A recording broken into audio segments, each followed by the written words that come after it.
আসসালামু আলাইকুম ওয়া রাহমাতুল্লাহ।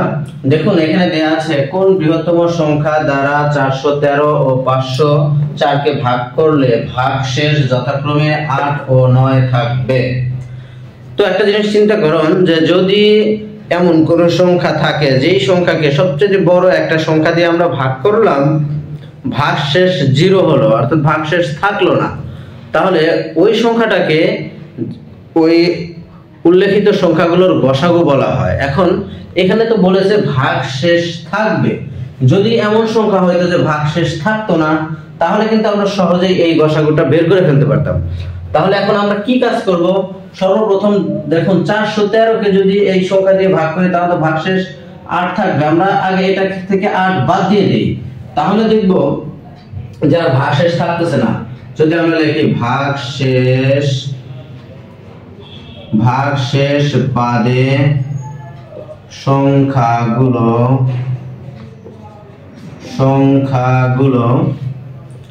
হলো এই 413 বিয়োগ হলো 8 সমান হলো 405 আর 504 বিয়োগ 9 তাহলে হচ্ছে 495।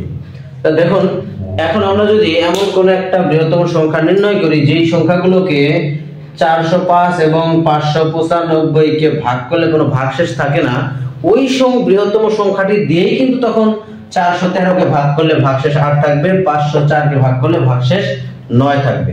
তাহলে আমরা লিখব বৃহত্তম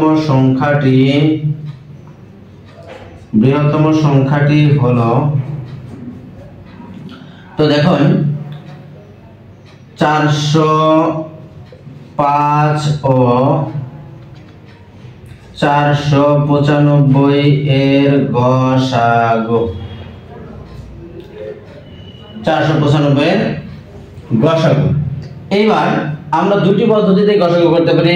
এক হচ্ছে আমরা ইউক্লিড প্রক্রিয়ায় গসাগু করতে পারি, অথবা আমরা উৎপাদকের সাহায্যে গসাগু করতে পারি। যদি উৎপাদকের সাহায্যে করি তাহলে দেখুন এই সংখ্যাটিকে আমরা 3 দিয়ে ভাগ করতে পারি। 3 দিয়ে যে ভাগ করতে পারি, কেন ভাগ করতে পারি, কিভাবে বুঝবো? এই সংখ্যার অঙ্কগুলোকে যোগ করে দেখেন, 5 আর 4 হলো 9, 9 কে তো 3 দিয়ে ভাগ করা যায়, তাহলে 3 4 এর মধ্যে যাবে একবার, থাকলো 1, 1 আর 0 হলো 10, 3 10 এর মধ্যে যাবে হচ্ছে 3 বার, থাকলো 1, 1 আর 5 হলো 15, 3 15 তে যাবে হচ্ছে 5 বার। আবার যদি 3 দিয়ে ভাগ করি তাহলে 3 13 তে যাবে হচ্ছে 4 বার, 12 থাকলো 1, 1 আর 5 হলো 15, 3 5 এ 15। আবার যদি 3 দিয়ে ভাগ করি তাহলে 3 15 45। আবার যদি আমরা 5 দিয়ে ভাগ করি 3 5 এ 15, এখানে 3 দিয়ে ভাগ করি, আবার 3 5 এ 15, আবার 5 দিয়ে ভাগ করি 1, এই হয়ে গেল।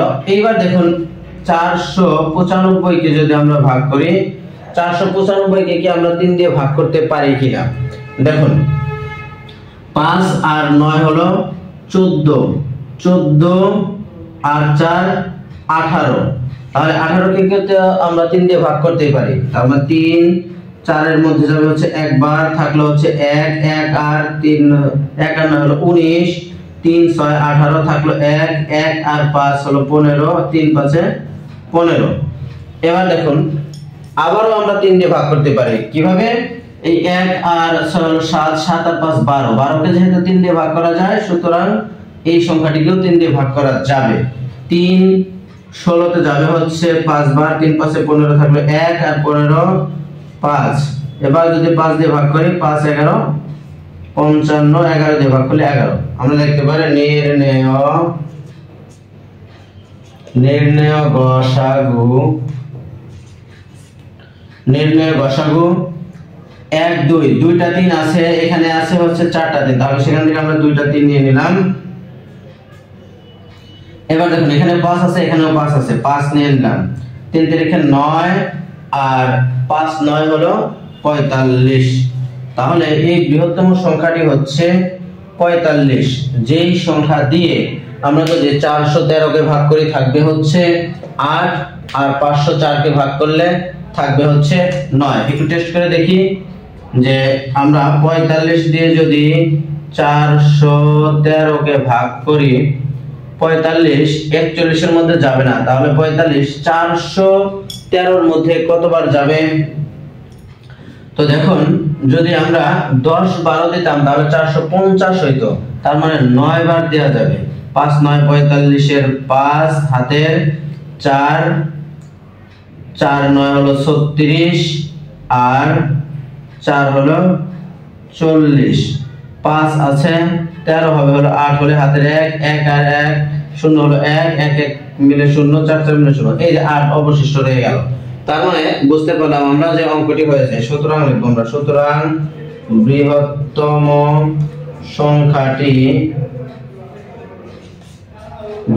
সংখ্যাটি 45। উত্তর লিখে দেব আমরা, উত্তর 45। এই ছিল আমাদের এই প্রথম অঙ্কটি। যদি কখনো এরকম হয় যে আমরা এটা কোনো ক্যালকুলেশন করা ছাড়া শুধুমাত্র এমসিকিউ প্রশ্নের মতো করতে পারি, তখন আমরা কিন্তু এটা করতে আমাদের সর্বোচ্চ 1 মিনিট সময় লাগতে পারে। আমরা সর্বপ্রথম এগুলো ভাগ করে এটা করে দেব, আর যখন আমরা অল্প সময়ে ক্যালকুলেশন গুলো করতে চাবো তখন এইভাবে ক্যালকুলেশন করলে দেরি হবে অনেক। কারণ হচ্ছে কি, কারণ হলো যে অনেক সময় আমরা বুঝতেই পারি না যে এই সংখ্যাটাকে 3 দিয়ে ভাগ করা যাবে কি যাবে না, 4 দিয়ে ভাগ করা যাবে কি যাবে না, তখন দেরি হবে। তখন আমরা ইউক্লিড প্রক্রিয়া ব্যবহার করতে পারবো।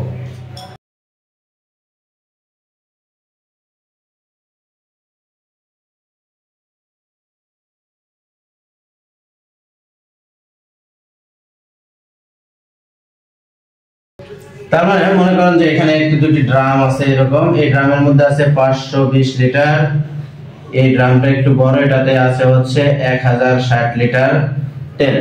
এখন এখানে একটা গ্যালন নির্ণয় করতে হবে আমাদেরকে, যে এই গ্যালনের মধ্যে এই গ্যালনটা কত বড় হইলে,